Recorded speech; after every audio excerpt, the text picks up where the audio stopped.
मी Palve CM शासकीय औद्योगिक प्रशिक्षण संस्था राहुरी.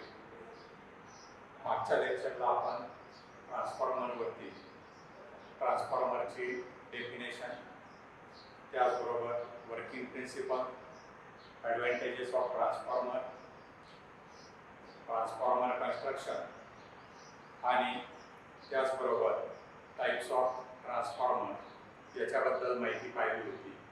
आणि त्यावरती असाइनमेंट सुद्धा आपला जो वायरमनचा व्हॉट्सअप ग्रुप बनवलेला आहे नाशिक रिजनचा, त्यावरती आपण ट्रान्सफॉर्मरवरती असाइनमेंट सुद्धा टाकलेले आहे. ते असाइनमेंट सुद्धा प्रत्येक इन्स्ट्रक्टरनी आपापल्या प्रशिक्षणार्थ्यांपर्यंत पोहोचवले असतील अशी अपेक्षा आहे. आज आपण हा जो ट्रान्सफॉर्मर जो आहे त्यामध्येच दुसरे जे राहिलेले काही त्यामधील महत्त्वाचे घटक जे आहे त्यामध्ये आपण साधारणपणे ट्रान्सफॉर्मरचा जो ट्रान्सफॉर्मेशन रेशो आपण मागच्या वेळेस पाहिला होता, तर त्या रेशोवरती कॅल्क्युलेशन कशा पद्धतीने करायचे यामध्ये ट्रान्सफॉर्मेशन रेशो कॅल्क्युलेशन, त्यानंतर आज आपण पाहणार आहोत EMF equation of transformer, laminated core and cooling system, म्हणजे ट्रान्सफॉर्मर मध्ये जे वाइंडिंग केलेलं असतं त्या वाइंडिंग साठी कोर ही लॅमिनेटेड का वापरली जाते आणि त्यासाठी कूलिंग सिस्टीम कुठल्या वापरल्या जातात. नंतर protective devices used for transformer, ट्रान्सफॉर्मरच्या संरक्षणासाठी कुठल्या प्रकारचे जे त्याच्यामध्ये डिव्हाइसेस वापरलेले असतात ते कुठल्या प्रकारचे असतात. आणि त्याचबरोबर महत्त्वाचा घटक जो आहे लॉसेस इन ट्रान्सफॉर्मर, ट्रान्सफॉर्मर मध्ये कुठल्या प्रकारचे लॉसेस होतात. तर एवढ्या 5 मुद्द्यांवरती आपण ट्रान्सफॉर्मर वरती चर्चा करणार आहोत आणि त्यामधले जे हे 5 मुद्दे आहेत तेवढे आज आपण लेक्चरसाठी घेणार आहोत. मागच्या वेळेस आपण जो ट्रान्सफॉर्मरचा ट्रान्सफॉर्मेशन रेशो पाहिला होता आणि त्या रेशोवरती कॅल्क्युलेशन कशा पद्धतीने विचारले जातात आणि आपल्याला त्या रेशोचा उपयोग साधारणपणे प्रॅक्टिकलमध्ये कसा होतो, त्याचबरोबर वर्कशॉपमध्ये जे कॅल्क्युलेशन विचारले जातात ते कॅल्क्युलेशन कशा पद्धतीने सोडायचे किंवा थेरीमध्ये कॅल्क्युलेशन कशा पद्धतीने सोडायचे. तर यासाठी आपण जे पहिलं कॅल्क्युलेशन ट्रान्सफॉर्मरचा ट्रान्सफॉर्मेशन रेशो कॅल्क्युलेशन यासाठी या ठिकाणी एक एक्झाम्पल घेतलेला आहे आणि त्या एक्झाम्पल मध्ये transformer of 44 kVA output has 50 secondary turns. If the transformation ratio is 11,000/220 volt, then determine the number of primary turns and the primary and secondary current. हे एक्झाम्पल फर्स्ट एक्झाम्पल जे आहे हे first example आपल्याला या ठिकाणी काय करायचं आहे हे एक्झाम्पल सोडवायचं आहे.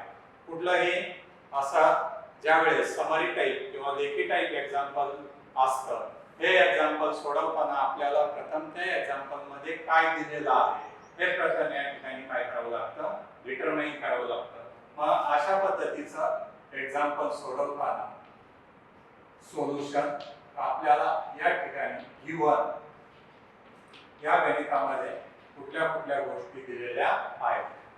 गणित जर पाहिलं आपण transformer of 44 kVA output has 50 secondary turns, म्हणजे या ठिकाणी सेकंडरी टर्न्स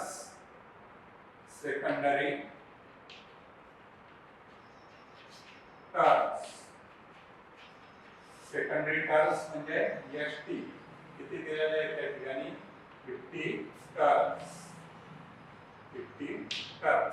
त्याचबरोबर ट्रान्सफॉर्मरचा ट्रान्सफॉर्मेशन रेशो जो आहे तो किती दिलेला आहे 11,000/220, म्हणजे प्रायमरी व्होल्टेज किती आहे या ट्रान्सफॉर्मरचा प्रायमरी व्होल्टेज म्हणजे PV = 11,000 व्होल्ट. त्यानंतर सेकंडरी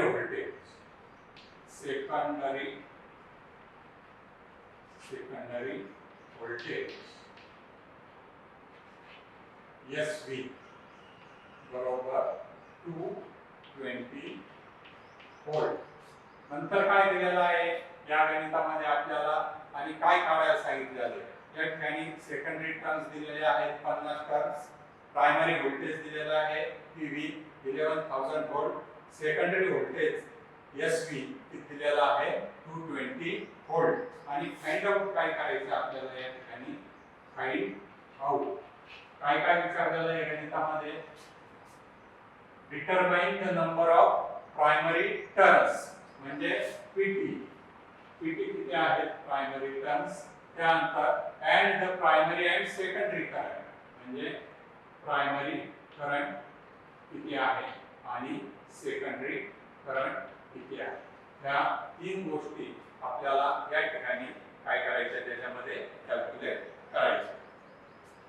तर आपण काल ट्रान्सफॉर्मरचा ट्रान्सफॉर्मेशन रेशो म्हणजे व्होल्टेज आणि टर्न्स मध्ये काय रेशो असतो एस व्ही भागिले पीव्ही बरोबर एस टी भागिले पीटी. गणितामध्ये आपल्याला एस व्ही सेकंडरी व्होल्टेज किती दिलेला आहे 220 व्होल्ट. 220 व्होल्ट. प्रायमरी व्होल्टेज किती दिलेला आहे या ठिकाणी 11000 व्होल्ट बरोबर. सेकंडरी टर्न्स जे आहेत ते सेकंडरी टर्न्स आपल्याला काय करायचे काढायचे. आणि प्रायमरी टर्न जे आहेत ते प्रायमरी टर्न्स इथं सेकंडरी टर्न्स या ठिकाणी किती दिलेले आहेत 50 दिलेले आहेत. सेकंडरी टर्न्स 50 आणि आपल्याला काय करायचं या ठिकाणी प्रायमरी टर्न्स फाइंड आउट करायचे. तर ज्या वेळेस दोन्ही समीकरणाच्या मध्ये असं बरोबरचं चिन्ह असतं त्यावेळेस त्या ठिकाणी काय होत असतो गुणाकार होत असतो. म्हणजे 220 गुणिले पीटी बरोबर 50 गुणिले 11000. आणि या ठिकाणी आपल्याला पीटी म्हणजे प्रायमरी टर्न जर काढायचे असेल तर हे 220 इकडे गुणिले इकडे आल्यावरती काय होतं भागिले होतं 50 गुणिले 11000 भागिले 220. तर या शून्याला हा शून्य जर गेला 11 एका 11 11 दुने 22 बे एक बे आणि या ठिकाणी बे एक बे बे दुने 4 बे पंचे 10 म्हणजे 100. 25 गुणिले 100 पीटी इक्वल टू 25 गुणिले 100 बरोबर 25 गुणिले 100 म्हणजे किती येतात ते 25 शून्य शून्य 25 शून्य शून्य आणि 25 एका 25. म्हणजे या ठिकाणी प्रायमरी टर्न जे आलेले आहे ते आपले आले 2500.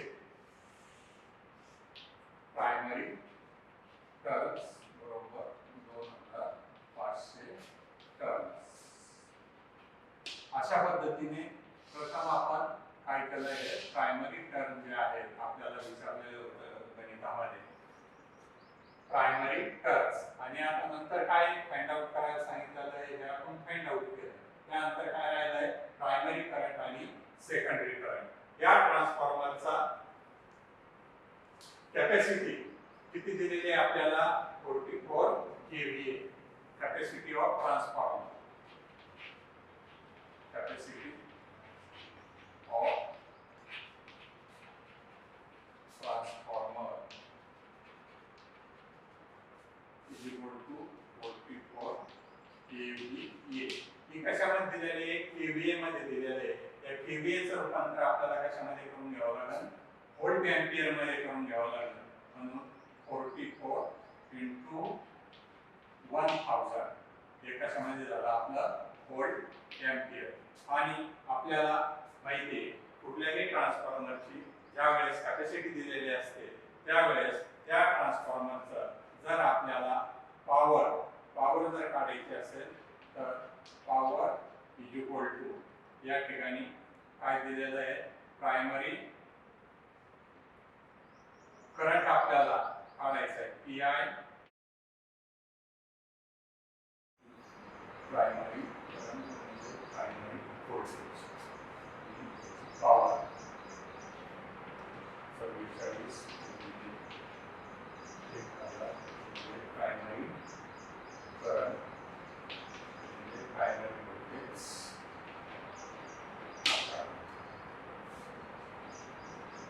PI बरोबर 44 गुणिले 1000 भागिले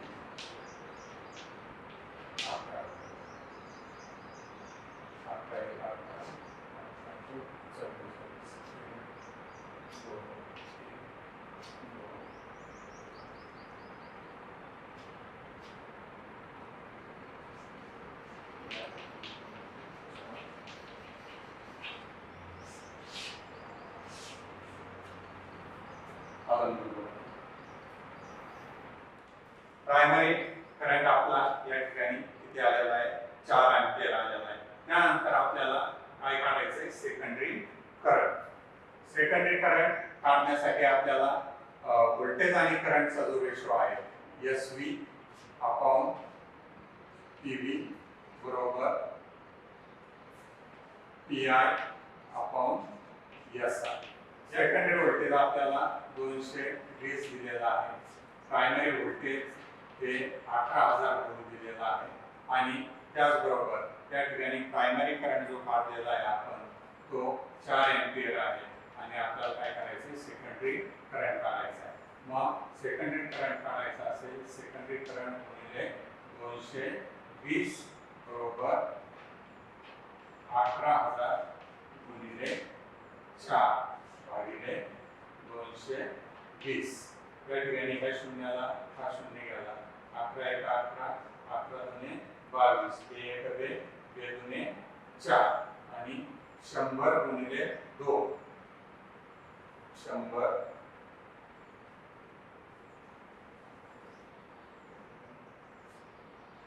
SI बरोबर 18000 गुणिले 4 भागिले 220 आणि 100 गुणिले 2 बरोबर SI बरोबर 200 एंपियर.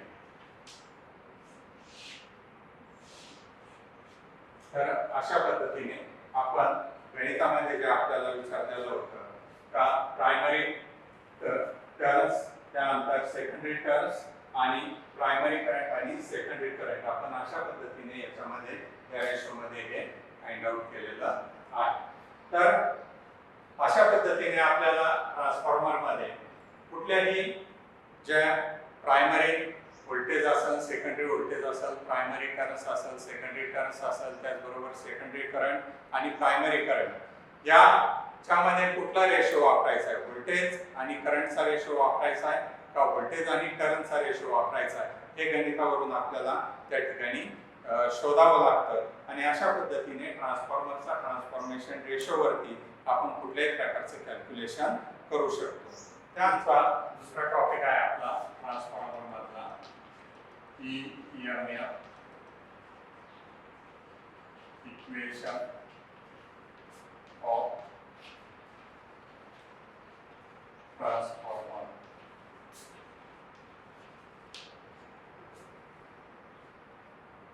ट्रान्सफॉर्मर मध्ये EMF म्हणजे काय इलेक्ट्रोमोटिव्ह फोर्स.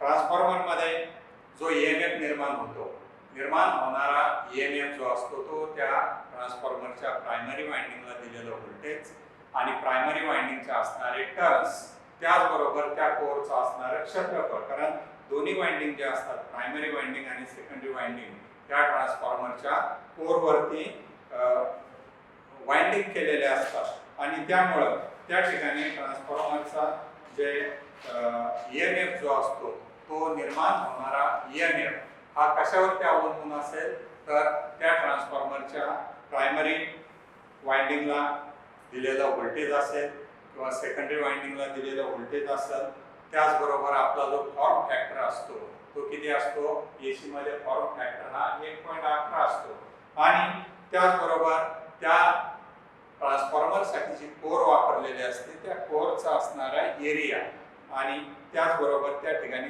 निर्माण होणारा मॅग्नेटिक फील्ड म्हणजे मॅग्नेटिक फ्लक्स याच्यावरती हा EMF इक्वेशन अवलंबून असतं. तर आपल्याला ट्रान्सफॉर्मरच्या सेकंडरी बाजूला म्हणजे EMF इन सेकंडरी या ठिकाणी निर्माण होणारा जर EMF आपल्याला जर काढायचा असेल तर 4.44 44 गुणिले किंवा डायरेक्ट बी मॅक्स. म्हणजे बी मॅक्स काय असतं तर बी मॅक्स म्हणजे त्या ठिकाणी निर्माण होणारे फ्लक्स आणि फ्लक्स जे असतात हे कशामध्ये मोजले जातात वेबर पर मीटर मध्ये. बी मॅक्स हे एफ इंटू एनएस म्हणजे सेकंडरी वाइंडिंग मध्ये असणारे टर्न्स. तर या ठिकाणी आपल्याला ट्रान्सफॉर्मरच्या सेकंडरी बाजूला जो ईएमएफ निर्माण होणार आहे या ठिकाणी आपण जे अक्षर घेतलेलं आहे ES = सेकंडरी ईएमएफ त्यानंतर बी मॅक्स म्हणजे या ठिकाणी जे आपलं फ्लक्स हे कशामध्ये मोजले जातात वेबर पर मीटर स्क्वेअर. त्यानंतर ए म्हणजे एरिया ऑफ क्रॉस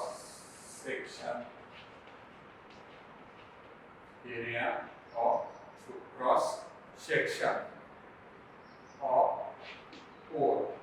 आणि हा एरिया जो असतो हा एरिया मीटर स्क्वेअर या एककामध्ये हा एरिया आपण मोजला जातो. आणि एफ म्हणजे काय असतं तर सप्लायची असणारी फ्रिक्वेन्सी कुठल्या एककामध्ये मोजली जाते. फ्रिक्वेन्सी एकतर आपण हर्ट्झ या एककामध्ये मोजतो किंवा सायकल पर सेकंड. फ्रिक्वेन्सी मोजण्याचे एकक हर्ट्झ और सायकल पर सेकंड या एककामध्ये काय केली जाते फ्रिक्वेन्सी मोजली जाते. मग ट्रान्सफॉर्मरच्या सेकंडरी बाजूला जो ईएमएफ निर्माण होणार आहे तो जर काढायचा असेल आपल्याला 4.44 गुणिले Bmax गुणिले A गुणिले F गुणिले NS. तर हे 4.44 कशा आलेले आहे या ठिकाणी आपल्याला थोडक्यात सांगतो. आपला एसी सप्लायचा फॉर्म फॅक्टर जो असतो तो 1.11 असतो आणि त्याचा जे एसी सप्लाय जो असतो त्या सायकलचा जर टाइम पिरियड जर आपण काढला 1 सेकंदामध्ये तर तो येतो 4 म्हणजे 1.11 गुणिले 4 म्हणजे हे आता 4.44 म्हणून या याच्यावरून इथं 4.44 आलेले आहे. हे बीमॅक्स म्हणजे काय आहे तर फ्लक्स डेन्सिटी आणि ही चुंबकीय रेषांची असणारी घनता म्हणजे फ्लक्स डेन्सिटी. ही फ्लक्स डेन्सिटी मोजली जाते वेबर या एककामध्ये आणि त्याला वेबर पर मीटर स्क्वेअर. हे झालं सेकंडरी याच्यामध्ये निर्माण होणारं ईएमएफ. त्याचबरोबर ट्रान्सफॉर्मरच्या प्रायमरी वाइंडिंग मध्ये सुद्धा काय निर्माण होत असतो ईएमएफ निर्माण होत असतो. आणि ट्रान्सफॉर्मरच्या प्रायमरी वाइंडिंग मध्ये निर्माण होणारा ईएमएफ जर काढायचा असेल ईपी बरोबर 4.44 Bmax into A into F into NT. तर या ठिकाणी आपण NS घेतलेला आहे. सेकंडरी साठी काय घेतलेलं आहे NS. NS म्हणजे काय आहे number of secondary turns. NS म्हणजे काय नंबर ऑफ सेकंडरी टर्न्स. त्याचप्रमाणे या ठिकाणी ईपी म्हणजे काय आहे प्रायमरी ईएमएफ. ट्रान्सफॉर्मरच्या प्रायमरी वाइंडिंग मध्ये निर्माण होणारा किंवा दिलेला ईएमएफ. त्यानंतर बी मॅक्स म्हणजे हे काय फ्लक्स हे कशामध्ये मोजलं जातं weber per metre square. A cross sectional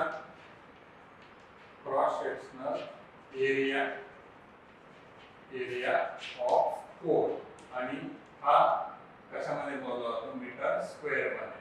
त्यानंतर एफ काय फ्रिक्वेन्सी सप्लाय फ्रिक्वेन्सी हे कशामध्ये मोजले जाते hertz oblique cycle per second एककामध्ये आणि NP काय आहे तर नंबर ऑफ प्रायमरी टर्न्स म्हणजे ट्रान्सफॉर्मरच्या प्रायमरी वाइंडिंग मध्ये असणाऱ्या वेळेची संख्या। तर अशा पद्धतीने ट्रान्सफॉर्मर मध्ये प्रायमरी वाइंडिंग मध्ये जो ईएमएफ निर्माण होणार आहे आणि सेकंडरी वाइंडिंग मध्ये जो ईएमएफ निर्माण होणार आहे या ठिकाणी सेकंडरी वाइंडिंग मध्ये निर्माण होणारा ईएमएफ 4.44 गुणिले Bmax गुणिले A म्हणजे क्रॉस सेक्शनल एरिया गुणिले फ्रिक्वेन्सी गुणिले या ठिकाणी सेकंडरी वाइंडिंग मध्ये असणाऱ्या वेळेची संख्या आणि एस सेकंडरी वाइंडिंगचा असणारा ईएमएफ Bmax म्हणजे फ्लक्स आणि हे फ्लक्स मोजले जातात वेबर पर मीटर स्क्वेअर मध्ये A area of cross sectional of core metre square मध्ये आणि F म्हणजे सप्लायची असणारी फ्रिक्वेन्सी मोजली जाते हर्ट्ज मध्ये किंवा सायकल पर सेकंद मध्ये आणि NS म्हणजे नंबर ऑफ सेकंडरी टर्न्स त्या ट्रान्सफॉर्मरच्या सेकंडरी बाजूला असणाऱ्या वेळेची संख्या। त्याचबरोबर याच पद्धतीने प्रायमरी वाइंडिंग मध्ये जो ईएमएफ निर्माण होणार आहे तो निर्माण होणारा ईएमएफ कुठल्या गोष्टींवरती अवलंबून असेल तर 4.44 Bmax A F NP EP म्हणजे काय प्रायमरी वाइंडिंग मध्ये निर्माण होणारा ईएमएफ Bmax म्हणजे फ्लक्स प्रायमरी वाइंडिंग मध्ये निर्माण होणारा जे मॅग्नेटिझम चुंबकीय रेषा ज्या आहेत त्या फ्लक्स मध्ये मोजल्या जातात वेबर पर मीटर स्क्वेअर हे म्हणजे क्रॉस सेक्शनल एरिया त्यासाठी जे कोर वापरलेले आहे त्या कोरचा असणारा क्रॉस सेक्शनल एरिया या फ्रिक्वेन्सी हर्ट्ज किंवा सायकल पर सेकंद मध्ये आणि NP number of primary turns. तर अशा पद्धतीने ट्रान्सफॉर्मर मध्ये जो ईएमएफ निर्माण होतो तो ईएमएफ अशा पद्धतीने आपण काय करू शकतो काढू शकतो किंवा कॅल्क्युलेट करू शकतो। त्यानंतर आपल्याला ट्रान्सफॉर्मर मधला तिसरा जो आजचा टॉपिक पाहायचा आहे तो या ठिकाणी आपण पुढचा टॉपिक जो आहे laminated core and cooling system.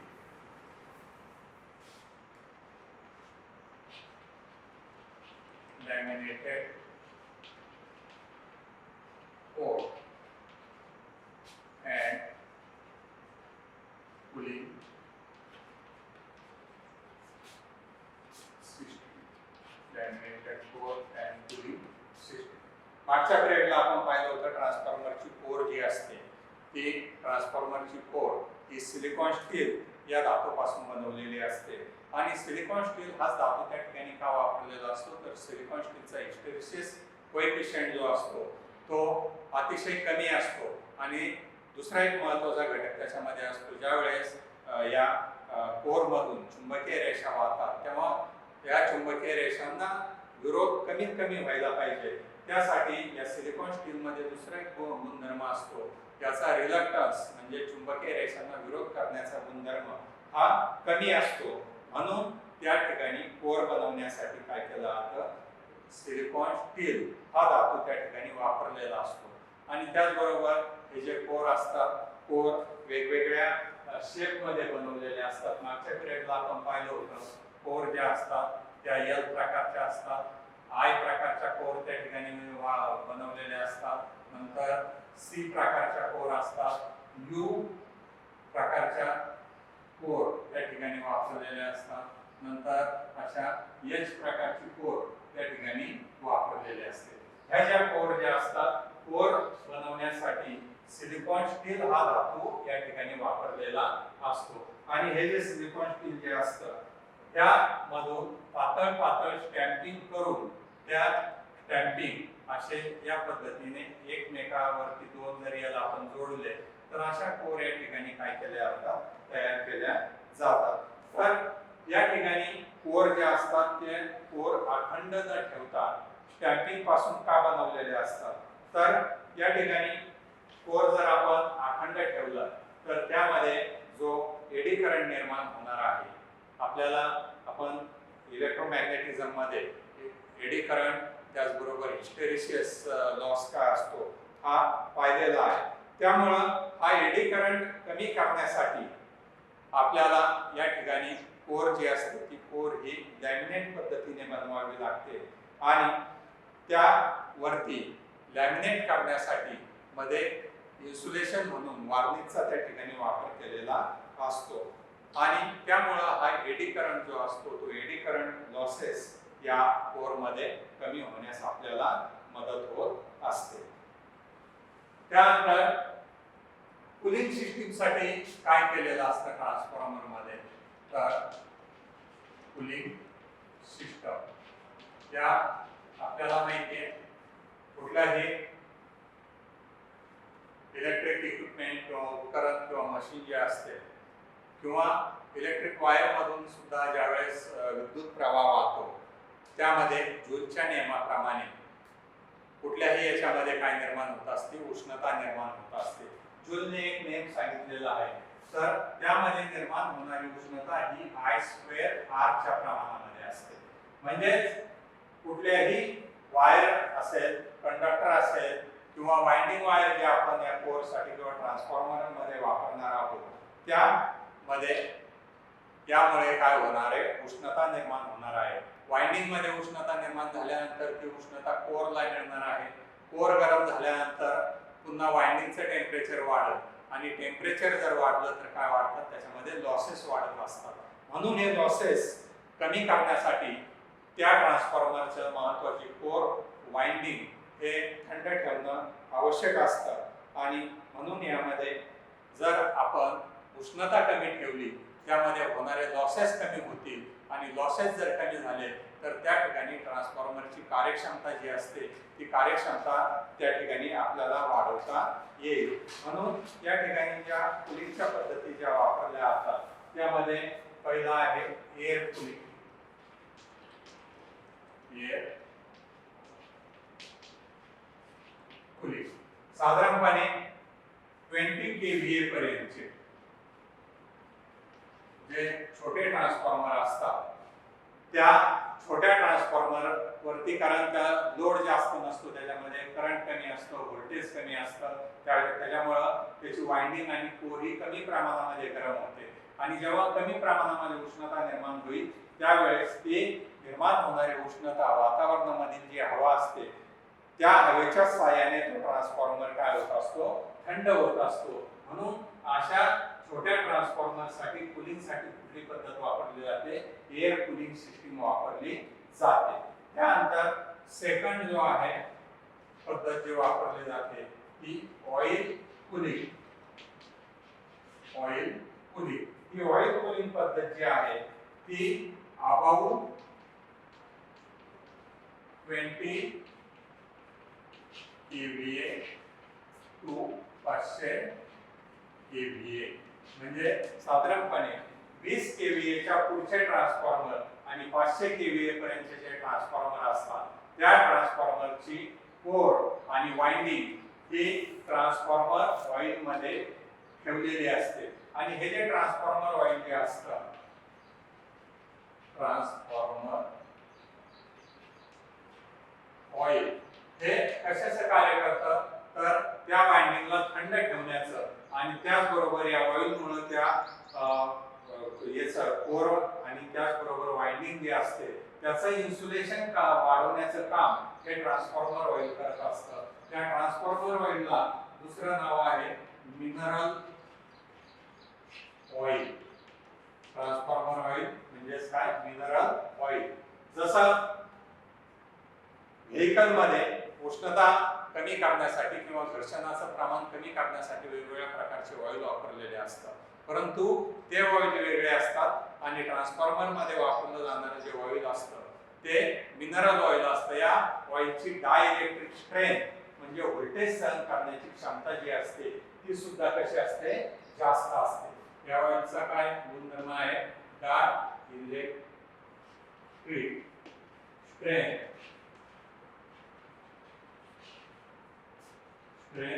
is more.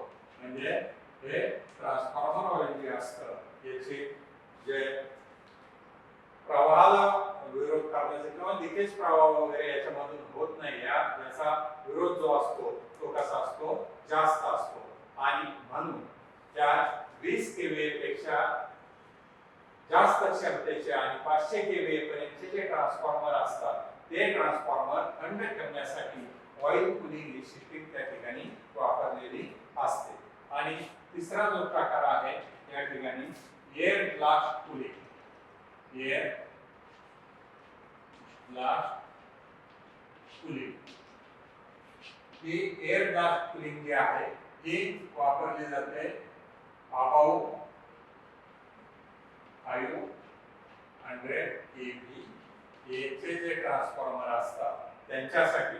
आपण जर पाहिलं ट्रान्समिशन सिस्टीम असेल किंवा डिस्ट्रीब्युशन सिस्टीम असेल यामध्ये मोठाले जे ट्रान्सफॉर्मर असतात ते ट्रान्सफॉर्मर कंटिन्यू सप्लायला जोडलेले असतात आणि उन्हाळ्याच्या दिवसामध्ये वातावरणातील टेम्परेचर जास्त असतं. अशा वेळेस ऑइल सुद्धा काय होतं त्या ठिकाणी गरम होतं आणि मग ते गरम झालेलं ऑइल त्या ट्रान्सफॉर्मरला जे साईडला जे टँक वगैरे बसवलेले असतात त्याच्यामध्ये आल्यानंतर ते मध्ये जे कुलिंग पाईप असतात त्या कुलिंग पाईप मध्ये हे ऑइल आल्यानंतर पुन्हा त्याच्यावरती मोठमोठ्या फॅनच्या साहाय्याने हवा सोडली जाते आणि त्या हवेमुळे हे ऑइल पुन्हा थंड होतं आणि ट्रान्सफॉर्मरच्या पुन्हा खाली बॉटमला जातं आणि वरच्या बाजूला पुन्हा ट्रान्सफॉर्मरची जी टाकी असते त्या टाकीच्या वरच्या बाजूला आपल्याला माहिती आहे कुठलंही लिक्विड ज्यावेळेस गरम होतं किंवा त्याची उष्णता वाढते त्यावेळेस ते वजनाने हलकं होतं आणि ते गरम झालेलं ऑइल काय होतं वरच्या बाजूला येतं. वरच्या बाजूला आल्यानंतर पुन्हा ते कुलिंग पाईप मध्ये येणार.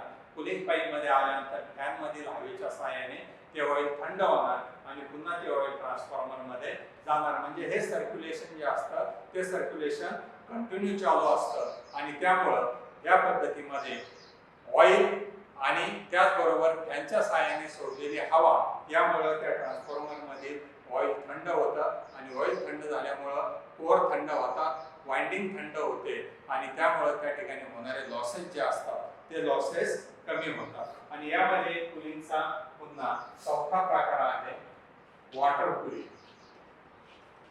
Water cooling.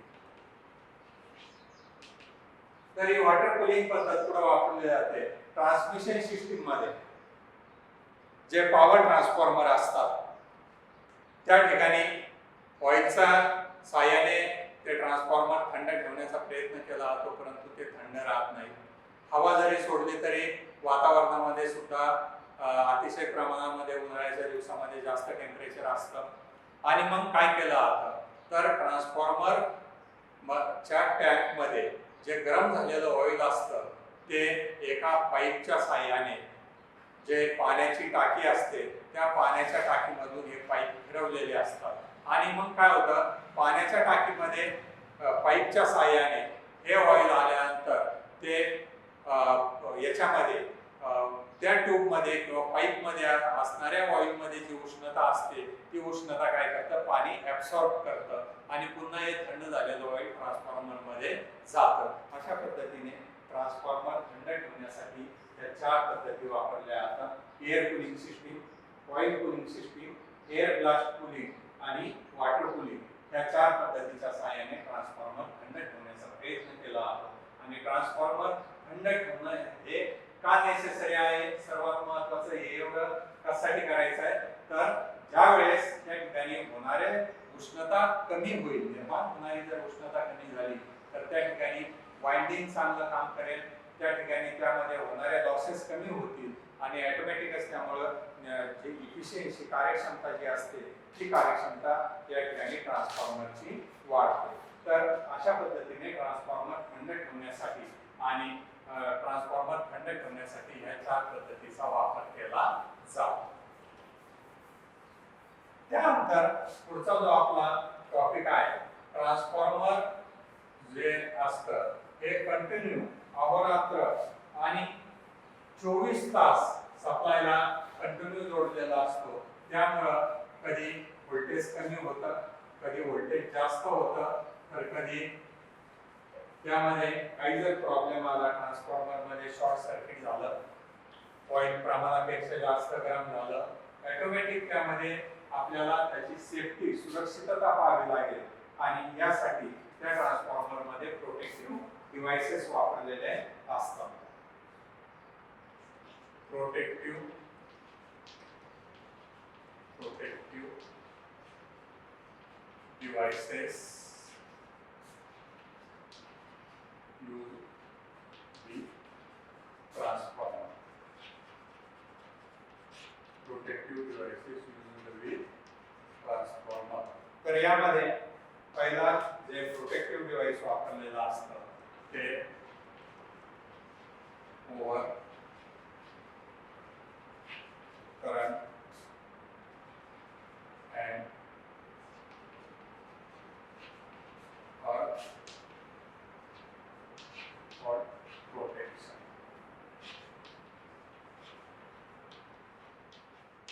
Over current and earth fault protection म्हणजे जेव्हा ट्रान्सफॉर्मरच्या सेकंडरी बाजूवरती प्रमाणापेक्षा जास्त लोड येईल आणि जास्त जर लोड आला तर आपल्याला माहिती त्या ठिकाणी ओव्हरलोडमुळे शॉर्ट सर्किट होण्याची शक्यता असते. म्हणून प्रमाणापेक्षा ज्यावेळेस लोड येईल त्यावेळेस ऑटोमॅटिक त्या ठिकाणी ट्रान्सफॉर्मरची जी प्रायमरी वाइंडिंग असते प्रायमरी वाइंडिंगला मिळणारा सप्लाय ऑटोमॅटिक त्या ठिकाणी कट व्हायला पाहिजे सप्लाय पासून आणि तो ट्रान्सफॉर्मर ओव्हरलोड पासून किंवा शॉर्ट सर्किट पासून प्रोटेक्ट होण्यासाठी ओव्हर करंट रिले त्या ट्रान्सफॉर्मरच्या प्रायमरी साइडला वापरलेले असतात. त्यानंतर अर्थ फॉल्ट प्रोटेक्शन.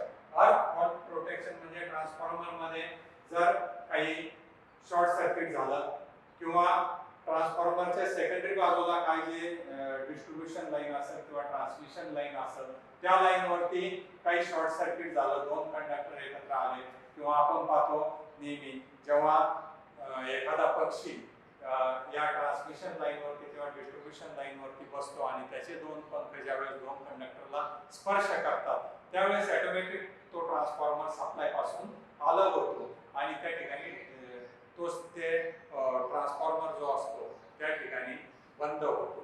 मग या हे पुढील जो अनर्थ असतो शॉर्ट सर्किट मुळे जर त्याची वाइंडिंग जळाली या फॉल्ट मुळे जर त्याची वाइंडिंग जळाली तर संपूर्ण ट्रान्सफॉर्मर वाइंडिंगचा खर्च वाढतो. म्हणून हा खर्च टाळण्यासाठी ट्रान्सफॉर्मर मध्ये over current and earth fault protection relay त्या ठिकाणी काय केलेलं असतं वापरलेलं असतं. त्यानंतर दुसरा ओव्हर लोड फ्यूज प्रोटेक्शन.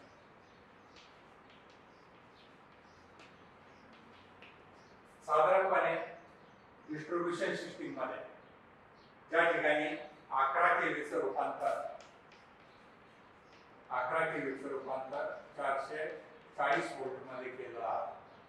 शेवटचा टर्मिनल जो असतो हा सेकंडरी डिस्ट्रीब्युशनचा त्या ठिकाणी ट्रान्सफॉर्मरच्या सेकंडरी बाजूला त्यावरती लोड येऊ नये म्हणून काय वापरलेले असतात साधारणपणे फ्यूज वापरलेले असतात किंवा आता सध्या जर आपण पाहिलं तर फ्यूज ऐवजी मोठ्या प्रमाणामध्ये त्या ठिकाणी आयसोलेटर किंवा सर्किट ब्रेकर ग्रामीण भागामध्ये जर पाहिलं आपण तर त्या ठिकाणी काय वापरलेले असतात एमसीबी वापरलेले असतात.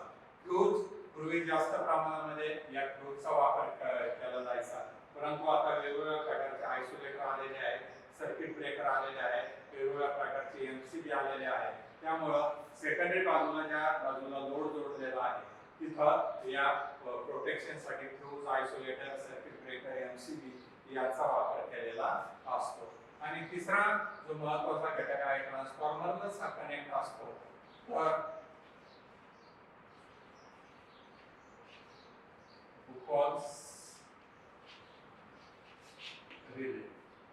रिले हा ट्रान्सफॉर्मरलाच कनेक्ट केलेला असतो.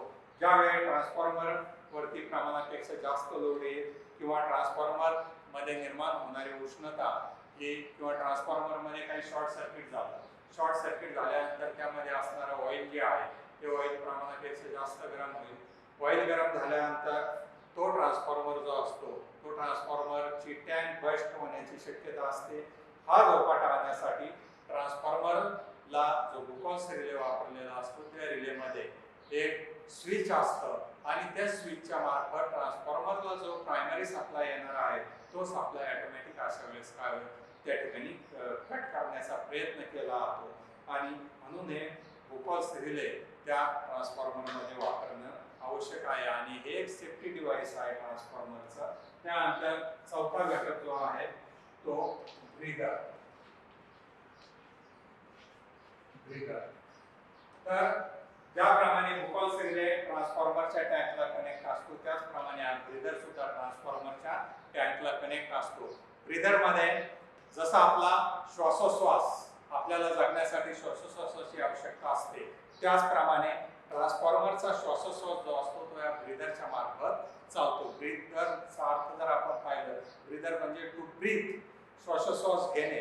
तर ट्रान्सफॉर्मर वरती ज्यावेळेस लोड हा कमी प्रमाणामध्ये असतो त्यावेळेस ट्रान्सफॉर्मरचा ऑइल हे कमी प्रमाणामध्ये गरम झालेलं असतं आणि त्यावेळेस त्याची लेवल कमी असते.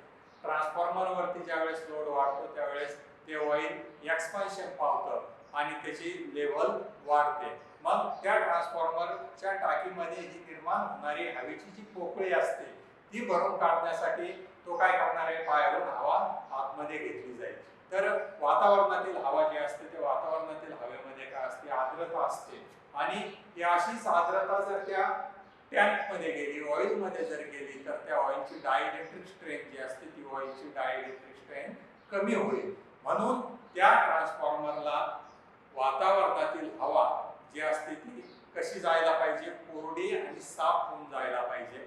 त्या हवेमधील आर्द्रता कमी होऊन त्या आतमध्ये ती हवा जायला पाहिजे. त्यासाठी ब्रीदर वापरलेलं असतं आणि या ब्रीदरमध्ये महत्त्वाचा घटक जो असतो, या ब्रीदरमध्ये काय भरलेलं असतं, सिलिका जेल. तर हे सिलिका जेल काय करतं, वातावरणातील हवेमध्ये जी आर्द्रता आहे ती आर्द्रता शोषून घेतं आणि कोरडी हवा त्या याला ट्रान्सफॉर्मरच्या वाइंडिंगला आणि ऑइलला मिळते. तर अशा पद्धतीने ब्रीदरच्या सहाय्याने एकतर काय करतो ट्रान्सफॉर्मर, हवा आतमध्ये घेतो किंवा ज्यावेळेस ऑइलची पातळी वाढेल त्यावेळेस आतली हवा बाहेर टाकण्याचं काम म्हणजे कुकरच्या शिट्टी सारखं याच्यामध्ये आपल्याला हवा कमी जास्त करण्यासाठी या ब्रीदरचा उपयोग केला जातो. नंतर पाचवा घटक जो आहे सेल्फ स्टॅबिलायझिंग मॅग्नेटिक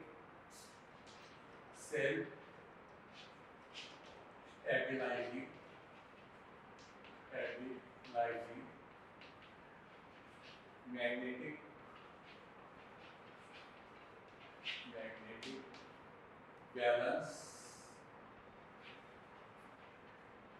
protection.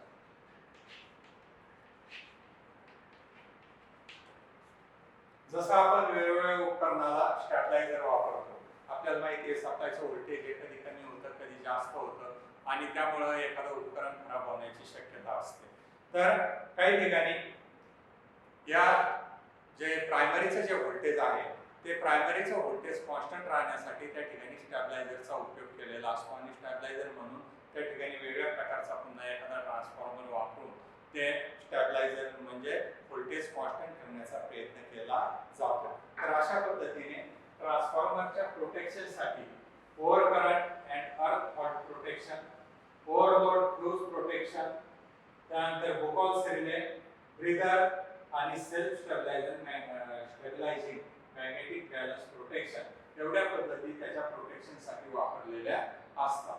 आणि यामुळं महत्त्वाचं काय होतं, ट्रान्सफॉर्मरची वाइंडिंग जळता कामा नये. ट्रान्सफॉर्मरची वाइंडिंग जळाली किंवा टँक फुटली तर खर्च त्या ठिकाणी जास्त येतो, पुन्हा त्याचं मेंटेनन्स वाढतं आणि ट्रान्सफॉर्मर पुन्हा त्या ठिकाणी बदलण्याची वेळ येते. म्हणून त्याचं प्रोटेक्शन व्हावं म्हणून या पद्धती त्या ठिकाणी वापरलेल्या असतात. त्यानंतर आपल्याला पाहायचं आहे ट्रान्सफॉर्मरमध्ये होणारे लॉसेस कुठल्या कुठल्या प्रकारचे होतात. कारण कुठल्याही मशीनमध्ये ज्यावेळेस लॉसेस हे कमी प्रमाणामध्ये असतील त्यावेळेस त्या मशीनची कार्यक्षमता म्हणजे इफिशियन्सी जी असते ती जास्त प्रमाणामध्ये आपल्याला इफिशियन्सी मिळते. आणि कुठल्याही मशीनमध्ये आपला मुख्य हेतू हाच असतो त्या मशीन पासून आपल्याला जास्तीत जास्त कार्यक्षमता मिळाली पाहिजे आणि ही कार्यक्षमता जर चांगली असेल, लॉसेस जर कमी असतील तर कुठल्याही मशीनची कार्यक्षमता ही चांगली असते. आपल्याला ट्रान्सफॉर्मर मध्ये होणारे लॉसेस इन ट्रान्सफॉर्मर तर यामध्ये लॉसेसचा आपल्याला काय विचार करावा लागतो, तर यामध्ये लॉसेस जर आपण कमी ठेवले, लॉसेस कमी करण्याचा जर प्रयत्न केला तर ऑटोमॅटिक त्या ट्रान्सफॉर्मरची कार्यक्षमता जी आहे ती जास्त असेल. आणि म्हणून आपल्याला या ठिकाणी लॉसेस जे आहेत ते कुठल्या कुठल्या प्रकारचे ट्रान्सफॉर्मर मध्ये होतात ते आपल्याला माहित असणं आवश्यक आहे. तर पहिला जो आहे आयर्न लॉसेस. आयर्न म्हणजे काय, लोखंड. तर ट्रान्सफॉर्मर मध्ये लोखंड म्हणजेच काय, तर कोर वापरलेली असते आणि त्या कोर मध्ये हे जे लॉसेस होतात ते कशामध्ये होतात, कोर मध्ये होतात. म्हणून याला काय म्हटलं जातं, कोर लॉसेस असंही म्हटलं जातं. आयर्न लॉसेस किंवा कोर लॉसेस. हे लॉसेस दोन प्रकारचे असतात. पहिला जो आहे तो eddy current loss. Eddy current loss. Eddy म्हणजे काय, भोरा. आपण पाहतो भोरा हा स्वतः भोवती फिरतो किंवा पाण्यामध्ये ज्यावेळेस काहीतरी कुठे हवेची पोकळी निर्माण होते त्यावेळेस पाण्यामध्ये सुद्धा एक प्रकारचा भोरा निर्माण होत असतो आणि ते पाणी काय होतं, स्वतः भोवती फिरतं. तर याला एडी करंट लॉस असं नाव का दिलेलं आहे, ज्यावेळेस आपण ट्रान्सफॉर्मरच्या प्रायमरी वाइंडिंग आणि सेकंडरी वाइंडिंग वरती, प्रायमरी वाइंडिंगला ज्यावेळेस सप्लाय दिला जातो त्यावेळेस सेकंडरी वाइंडिंग मध्ये सुद्धा व्होल्टेज निर्माण होतं म्युच्युअल इंडक्शनच्या तत्वावरती. आणि आपल्याला म्युच्युअल इंडक्शन आणि सेल्फ इंडक्शन हे दोन्ही नेमकं काय असतं ते माहिती आहे.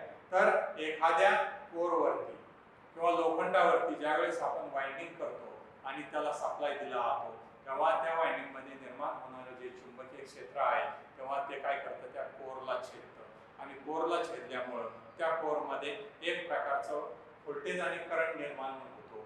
आणि हा निर्माण झालेला जो कोरमध्ये निर्माण झालेला जो करंट आहे तो करंट काय होतो, त्या कोरमध्ये स्वतः भोवती फिरतो आणि त्या करंटमुळे त्या कोरमध्ये काय होत असते, उष्णता निर्माण होते आणि ही जी उष्णता निर्माण होते यालाच काय म्हटलं जातं, एडी करंट लॉस.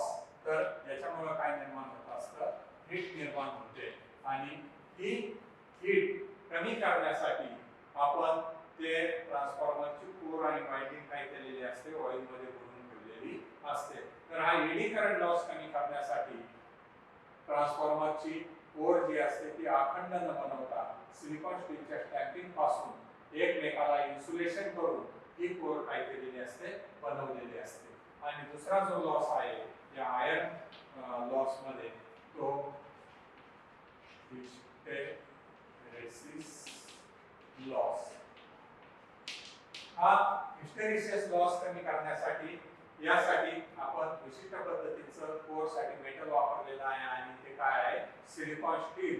सिलिकॉन स्टीलचा हिस्टेरेसिस कोएफिशिएंट जो आहे तो कमी आहे. चुंबकीय रेषांना विरोध करण्याचा गुणधर्म म्हणजेच रिलक्टन्स कमी आहे.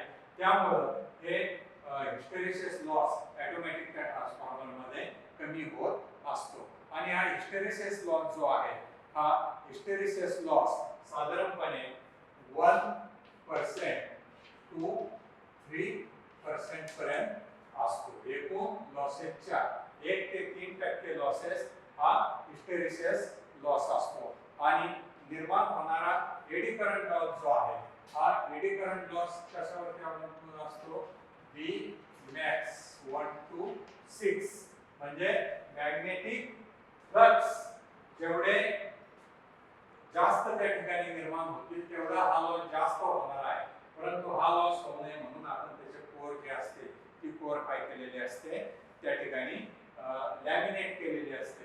किंवा हा जो लॉसेस जो असतो हा डायरेक्ट B² प्रमाणामध्ये सुद्धा या ठिकाणी होऊ शकतो. म्हणून हा एडी करंट लॉस हा त्यामध्ये निर्माण होणारे मॅग्नेटिक फ्लक्स आणि मॅग्नेटिक फील्ड यांच्यावरती अवलंबून असतो.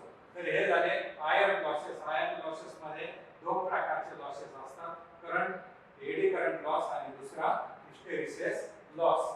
आणि दुसरा जो लॉसेस होतो तो ट्रान्सफॉर्मर मध्ये कॉपर लॉस.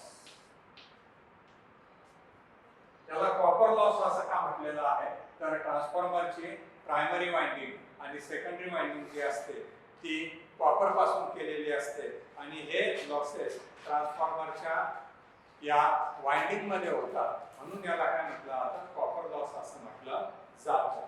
आणि हे होणारे जे लॉसेस जे आहेत हे कॉपर लॉसेस हे डायरेक्ट करंटच्या वर्गामध्ये होतात. जेवढा करंट जास्त त्याच्या वर्गाच्या प्रमाणामध्ये हे लॉसेस होत असतात.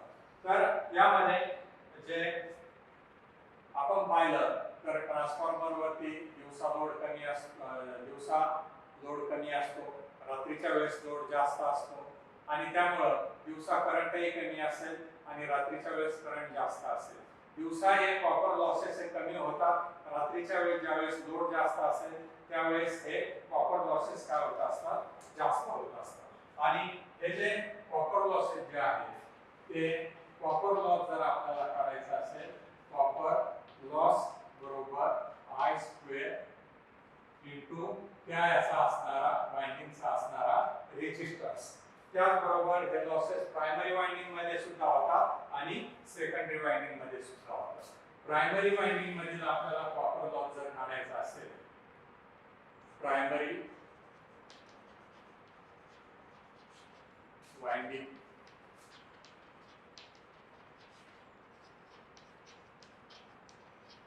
कॉपर लॉस जर काढायचा असेल तर प्रायमरी वाइंडिंग मध्ये जर कॉपर लॉस जर काढायचा असेल तर IP square R primary winding मधून वाहणारा करंटचा वर्ग आणि त्या प्रायमरी वाइंडिंगचा असणारा रेजिस्टन्स. त्याचबरोबर सेकंडरी वाइंडिंग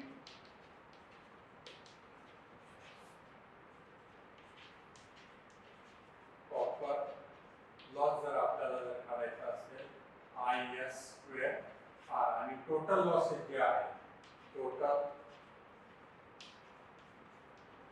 कॉपर लॉस बरोबर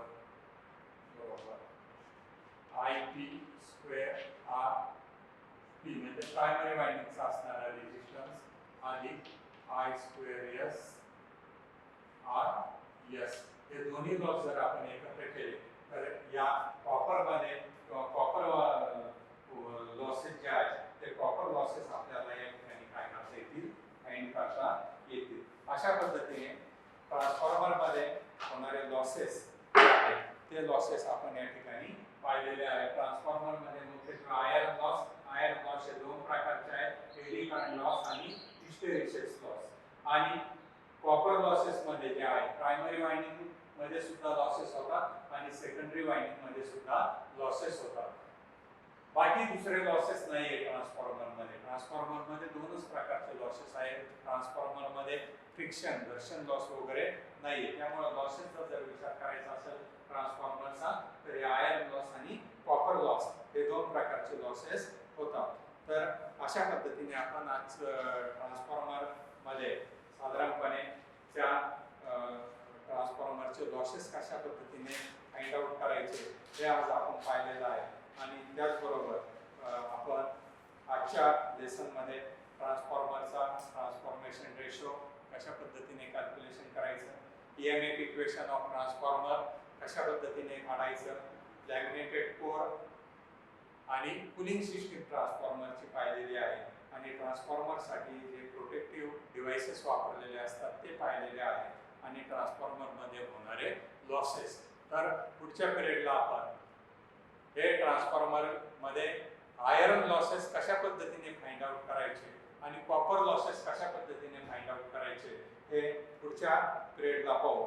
तर यामध्ये अतिशय सोप्या पद्धतीमध्ये आपण हे टॉपिक आज पाहिलेले आहे. आणि याच्यावरती जे असाइनमेंट वगैरे जे आहे असाइनमेंट आपल्याला हे आजचे जे टॉपिक पाहिले ते उद्या व्हॉट्सअप ग्रुपवरती पुन्हा टाकले जातील आणि सर्व निदेशकांनी हे जे असाइनमेंट जे आहेत ते आपापल्या ट्रेनिंग्सपर्यंत पोहोचवण्याचा प्रयत्न करायचा. धन्यवाद.